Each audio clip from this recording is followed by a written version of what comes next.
pakinggan ang kwento ng buhay pag-ibig dito sa Jots Love Notes.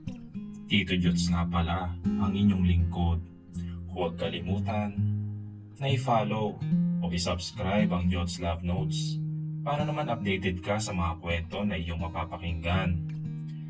Ang pagpapatuloy ng ating kwento. Karina's point of view. Pagkalabas ko ng office ay kaagad akong binulaga ni Hector. Uy, Bes, ano nangyari? Nag-away ba kayo? Masungit ba yung doktor na yon, ha? Uy, teka lang. Isa-isa lang, no? Okay, so ano na nga? Hindi naman kami nag-away. At walang nangyari, ano? Nag-usap lang naman kami, yun lang. Halika na nga, ingay-ingay mo, mamaya ka na magtanong. Sabi ko at hinila na ito. O sige na nga. Saad nito at hinila ang kamay nito mula sa pagkakahawak ko. Napailing-iling na lang ako at mas binilisan pa ang paglalakad. Pero syempre, kailangan kong ingatan ang aking sarili para kay baby. Dapat na hindi ako ma-fall doon. Kailangan kong pigilan ang aking nararamdaman. Nagpatiuna na akong sumakay sa sasakyan ni Hector. May tumawag sa pangalan ko pero hindi ko na nilingon pa sa pagmamadali ko. Litong-lito naman si Hector na nakasunod sa akin. Muntikan pa akong mabunggo sa pinto ng sasakyan. Mabuti na lang nandun si Hector at inalalayan ako. Kaya naiwasan ko ang pagkabunggo. Ako talaga, ikaw, Besh. Sa pagmamadali mo mukhang hindi mo na naman napansin ang pinto, ha? At bakit ka ba nagmamadali, ha? May problema ka ba? Pagtataka ang tanong nito. Ang mabuti pa, sumakay na tayo at mamaya ako nasasabihin sa'yo. Saad ko at tuluyan na ang sumakay ng sasakyan. Nagtataka naman na sumunod ito at sumakay na lang. Kita ko pang pagkailing nito sa kanyang mukha. Pagkapasok ko sa sasakyan ay bigla akong sumigaw. Si Hector naman na nasa loob ng sasakyan na aking katabi ay napatakip ng tenga. Patuloy lang ako sa pagsigaw nang biglang tinakpan ang bibig ko ni Hector. Kaya napahinto naman ako. Uy, ano ba? Ang ingay-ingay mo naman? Saad nito habang nakatakip sa aking bibig ang kamay niya. Pilit ko namang tinanggal ang kamay nito sa bibig ko pero mahigpit ang pagkakahawak niya. Pilit kong bukang bibig pero ayaw matanggal at nilingon ko ito at tiningnan ng masama. Okay. Tatanggalin ko pero huwag ka naman sumigaw ng ganyan, Karina. Ano ka ba? Napatango na lang ako bilang sagot kasi nakatakip pa rin ang kamay nito sa bibig ko. Hindi na ako napahinga ng maayos. Hiningal ako doon, ha. Pati ilong ko tinakpan. Pinalo ko naman siya. Aray, ang sama mo, ha. Saad ko tinayos ang aking buhok. Oo na, ikaw kasi eh. Sigaw ka na sigaw. For your information, alam ko kung bakit ka sumigaw. Kinikilig ka na naman, no? Sabi ni Hector. Oo na, edi sorry. Wait. Hindi hindi ako kinikilig, no? Ano ka ba? Umuo ka na eh, nagde-deny ka pa. Hindi nga. O siya, sige na. Okay, tama na yan. Sinabihan ka ba ni Blessy na birthday niya bukas at imbitado ka? Iniwasan ko ito at binalik sa atensyon ko sa cellphone na hawak ko. Oo, syempre naman ako pa. Sa Fuentabella Garden gaganapin. Ang sama nyo, ako lang pala ang late na pinaalamanan. Sige na, mag-seatbelt ka na at uuwi na tayo. Nagsimula na sa pagmamaneho si Hector.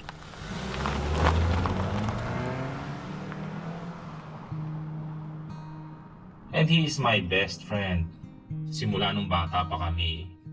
Mabait ito at ito lang ang palaging nagtatanggol sa amin ni Blessy tuwing binubuli kami. At nang tuluyan na kaming magkakakilala ay doon na namin nalaman na bakla pala ito. Nagkagusto pa nga ito sa isang boy sa campus namin. Pero nang masaktan ito ay nandun kami at present ni Blessy para i-comfort ito. At baka kung ano pang magawa nito sa kanyang sarili. Ngayong matatanda lang kami ay hindi pa kami nagkikita. Maging ang isa naming kaibigan si Sandra Lee. Napakaganda nito. half Korean ito. Palagi kaming naikukumpara rito ni Blessy. Dahil sa kami ni Blessy ay napakaitim at yung kilay ko naman ay napakakapal. Balita ko nga, pina-arrange marriage na siya sa kanyang magulang sa anak ng isang businessman din. Iyak pa ng iyak noon si Sandra pero sa huli, natanggap naman niya dahil unti-unti na siyang nahulog sa lalaki. Hoy Besh, nakikinig ka ba? Kagad ako napalingon dito nang magsalita ito. Ha? Ano ba yon? Uy, nako ha. Mukhang napapadalas na yung pagkalutang mo ha. Kung may problema ka, sabihin mo sa akin. Tinatanong kita kanina kung bakit ka nagpalit ng case ng cellphone mo. At panglalaki pa talaga ha. Panak-anakan tumawa pa ito sa akin. Dito na ako napatingin sa hawak kong cellphone. Hindi nga ito sa akin. Dito na nag-flashback sa akin ang pangyayari. Kanina na paglabas na ako ay maling cellphone pa lang nadala ko at kay Dr. Ivan pa talaga. Nakita ko lang ang tatak nito. Sinubukan ko itong i-on at may password. Nalumo ako sa akin nakita. May side naman na kinakabahan ako kasi lahat ng pictures nung kabataan ko. Pati ang crush ko noon ay nasa cellphone ko na yun. Hindi sa akin to bakla, kay Doc. Kay Doc Ivan to oh. Yung cellphone ko nasa kanya, naku, ano ba yan oh. Sad ko at ginulo ang sarili kong buhok. Ayan, kakamadali mo kasi. Nakapagpalit ulit kayo ng cellphone. O paano ngayon yan? Pwede bang bumalik tayo? Ay nako, hindi na Beshi. Bukas na lang, no? Magkikita din kayo ng doktor na yon sa birthday ni Blessy. Kasi balita ko, imbitado lahat ng kasama nito sa trabaho eh. Saan ni bakla? Dito na parang may kumiliti sa puso ko. Sa naisip na makikita ko na naman bukas si Ivan. Ay, Doc Ivan pala. Nakarating na kami sa bahay ko. Sa bahay ko pala kami dediretso. Akala ko dadaan pa kami sa kanila. Inalalayan pa ako nito habang pagbaba ko. Dito ko ngumiti ng nakakaloko sa kanya. Uy, ang sweet naman. Sad ko at kiniliti ito. Uy, ano ka ba no? Babae ako no? Never akong iibig sa isang babae as in never.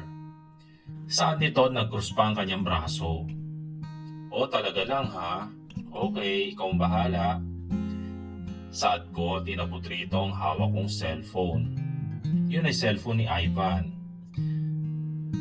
Maang naman itong napatingin sa akin at nagpabaling ang tingin sa cellphone na hawak ko at bumalik na naman ang tingin nito sa akin. Uy teka, ano ba yan ha? Cellphone ni Ivan. Sad ko at mas lalong inilipit pa rito ang cellphone na napatras pa ito at nag-cross ang kanyang braso.